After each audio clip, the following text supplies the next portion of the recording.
The comfort of lies is seductive. It wraps around you like a warm blanket on a cold morning, whispering soft nothings in your ear, telling you that everything is okay, when deep down you know it's not. It tells you that you're trying your best, even when you're coasting. It tells you that things will change someday when that day never comes. And it tells you that your lack of results isn't your fault. It's the market, your past, your parents, your boss, the algorithm, the weather, anything but you. See, most people don't fail because they lack talent or opportunity. Most people fail because they've built their lives on a foundation of self-deception. They've gotten good at justifying mediocrity. And the danger is, once a lie becomes comfortable, it becomes part of your identity. You don't just tell the lie, you live it. I've been there. I've made excuses that sounded noble and intelligent. I've convinced myself that I was just being patient, when in reality I was being passive.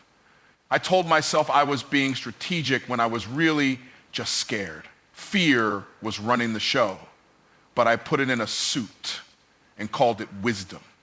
I lied to myself because it was easier than admitting I wasn't taking full responsibility for my life. It was easier than admitting that I had more in me and I wasn't giving it. And let me tell you something real. When you lie to yourself long enough, you start to resent people who live in truth. That's why some folks roll their eyes at high achievers. That's why they mock success. It's not because successful people are lucky or arrogant. It's because they're proof of what's possible when you stop lying and start living in alignment. Their existence exposes the gap between who you are and who you could be. Comfortable lies are subtle. They don't shout, they whisper. They show up in phrases like, I'm too tired, I'm too busy, it's just not the right time, or I'm doing enough. But if you look at your results, your bank account, your relationships, your health, your peace of mind, are they telling you the same story? Because the truth doesn't lie. Your life is always reflecting what you truly believe and how you consistently behave.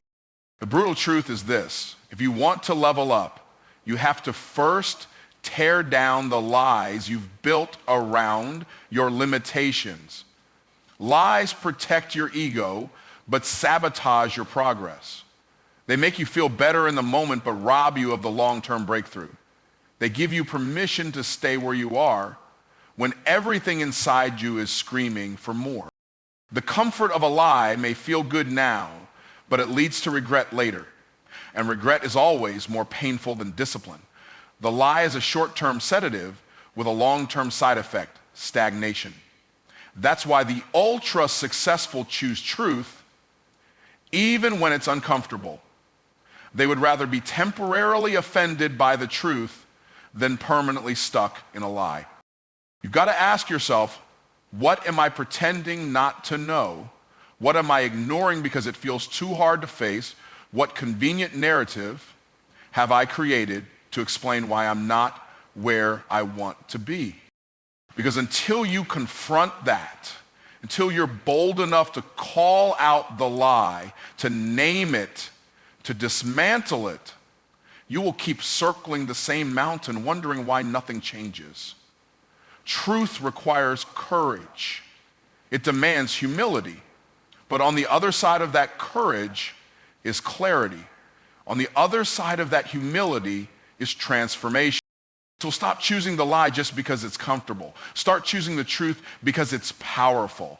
The truth may sting, but it will sharpen you. And once you stop lying to yourself, you free yourself to build a life that's actually worthy of your calling. The mirror doesn't lie. But most people avoid it. I'm not talking about the one hanging in your bathroom. I'm talking about the internal mirror, the one that reflects your habits, your intentions, your work ethic, your mindset. That mirror, the one deep in your soul, tells the truth whether you like it or not. And too many people are scared to look into it because they know what they'll see. Wasted time, broken promises to themselves, and potential left on the table. You want to know why change doesn't stick for most people? It's because they're trying to improve the outside while avoiding the truth on the inside. They want new results without facing old habits. They want to grow without admitting what's broken. But the mirror exposes all of that. It doesn't care about your excuses. It doesn't care about your reasons. It shows you who you are right now, not who you pretend to be on social media, not who you hope to be someday, but who you actually are.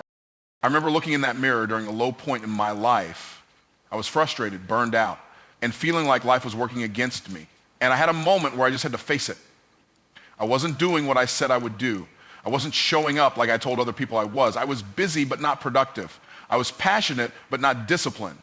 I had dreams but no structure. That mirror didn't flatter me, but it freed me. Because once I saw the truth, I couldn't unsee it. And that truth forced me to change.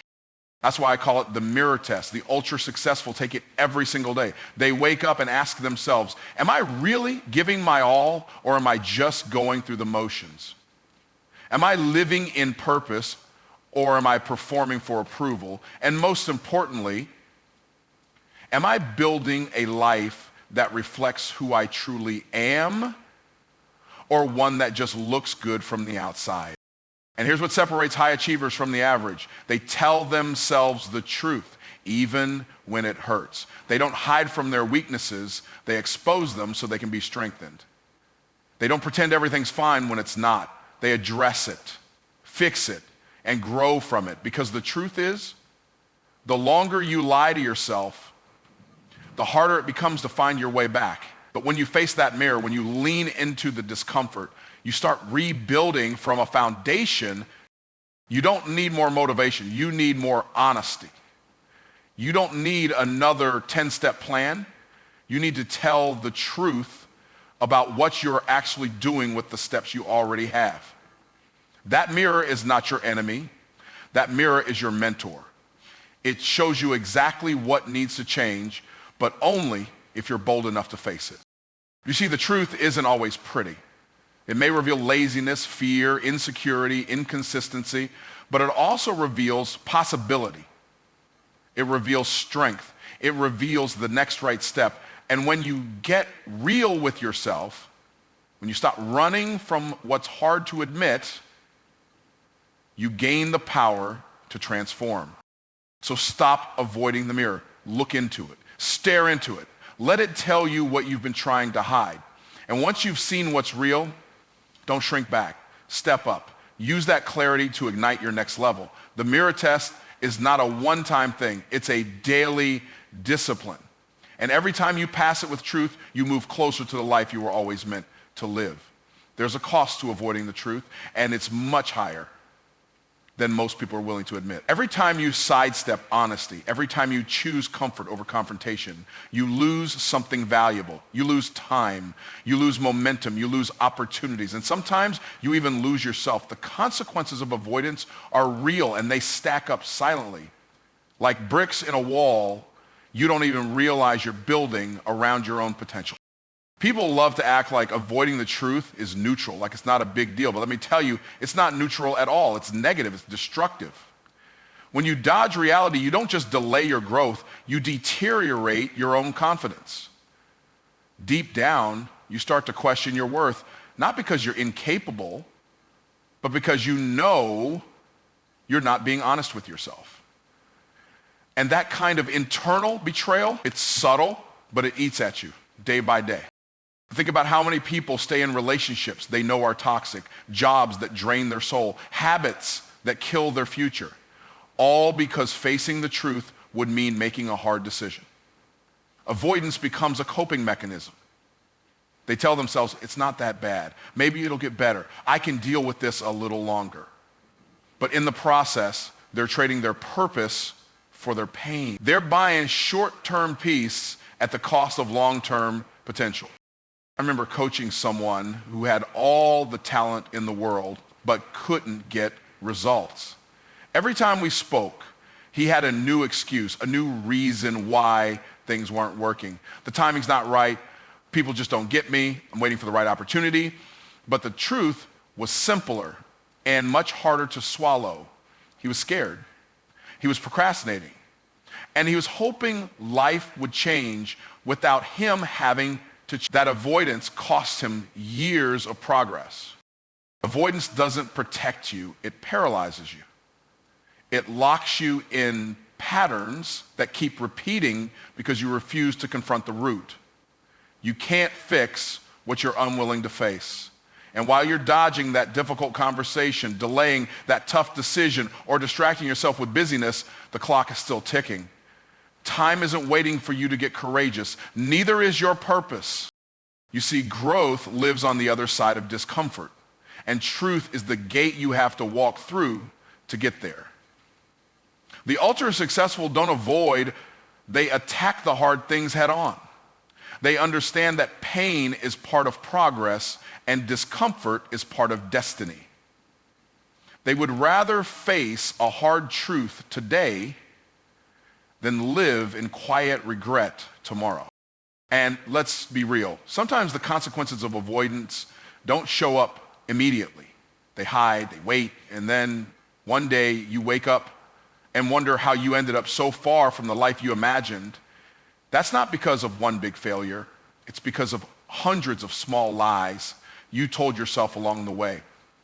You avoided a tough truth here, ignored a red flag there, justified poor discipline, dismissed feedback, and all of it added up. So if you're wondering why your life isn't changing, why you're stuck in the same cycles, it might be time to ask, what truth am I avoiding? Because the longer you delay facing it, the more expensive it becomes, not just in money, not just in progress, but in peace, in purpose, and in the legacy you leave behind. The truth is hard, but it heals. The truth is sharp, but it shapes.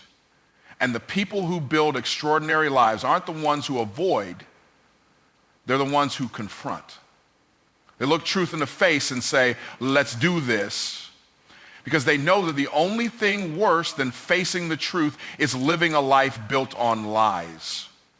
Radical ownership is the line in the sand. It's the moment where you stop pointing fingers at your past, your parents, your partner, your job, your circumstances, and you start pointing that finger right back at yourself. It's where the real shift happens. Because until you take full ownership of your life, every result, every choice, every reaction, you will always be at the mercy of something or someone else. You can't be a victim and a victor at the same time. And too many people try to live with one foot in both worlds. They say they want success, they say they want to grow, they say they want freedom, but as soon as things get hard, they go back to blame. Blame is easy. Blame feels safe. But blame is also a prison.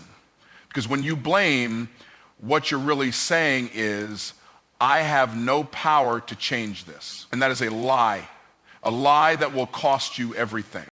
I learned this the hard way. There was a time in my life when I felt stuck. Everything seemed to be going wrong. My finances weren't where I wanted them. My relationships were strained. My results weren't matching my potential. And I kept telling myself, if only this would change, if only that person would treat me differently, if only I had more time or more support. But then it hit me. I'm the common denominator in every area of my life. Everywhere I go, I'm there. So maybe the problem wasn't out there. Maybe the problem was the person in the mirror. And that's what radical ownership forces you to see. If you created it, you can change it. If it's your pattern, it can be your breakthrough. But not until you stop outsourcing responsibility. It's easy to say life is unfair. It's easy to say you didn't get a fair hand, but radical ownership says, maybe I didn't get a fair hand, but I'm still going to play this game like I was born to win. Because the truth is, life doesn't respond to excuses. It responds to execution. You want to elevate your life? Start owning every inch of it. Own your morning routine. Own your habits. Own your attitude. Own your health. Own your financial discipline. Own your words. Own your energy. Own the way you show up when nobody's watching, because when you take ownership, you take back control. You become the author of your future instead of the victim of your past. And let me be clear, radical ownership is not about beating yourself up. It's not about guilt. It's not about shame. It's about power. It's about reclaiming your ability to create change. It's about saying, if this is going to be fixed, I'm the one who's going to fix it. That's where freedom lives. That's where your next level begins. Every successful person I know lives by this principle. They don't wait for permission. They don't wait for ideal conditions. They take ownership, fast, fierce, and full. When they mess up, they don't hide. They don't blame the market or the team or the timing. They say, that's on me. Now let's fix it. Because ownership is the path to mastery. If you don't own it, you can't improve it. You don't need a new strategy as much as you need a new standard. Raise the standard for what you accept from yourself. Because here's the truth. You are not powerless. You are not stuck. You are not waiting on the world. The world is waiting on you to take ownership and lead your life with clarity and conviction. When you live in radical ownership, you become unstoppable, not because everything goes right, but because nothing can take you out. You own the wins and you own the losses. You learn, you adjust, and you keep moving. That's what separates those who dream from those who do. That's what builds legacies. That's what creates impact. Radical ownership isn't just a mindset, it's a way of life. And once you commit to it, nothing can ever take your power again.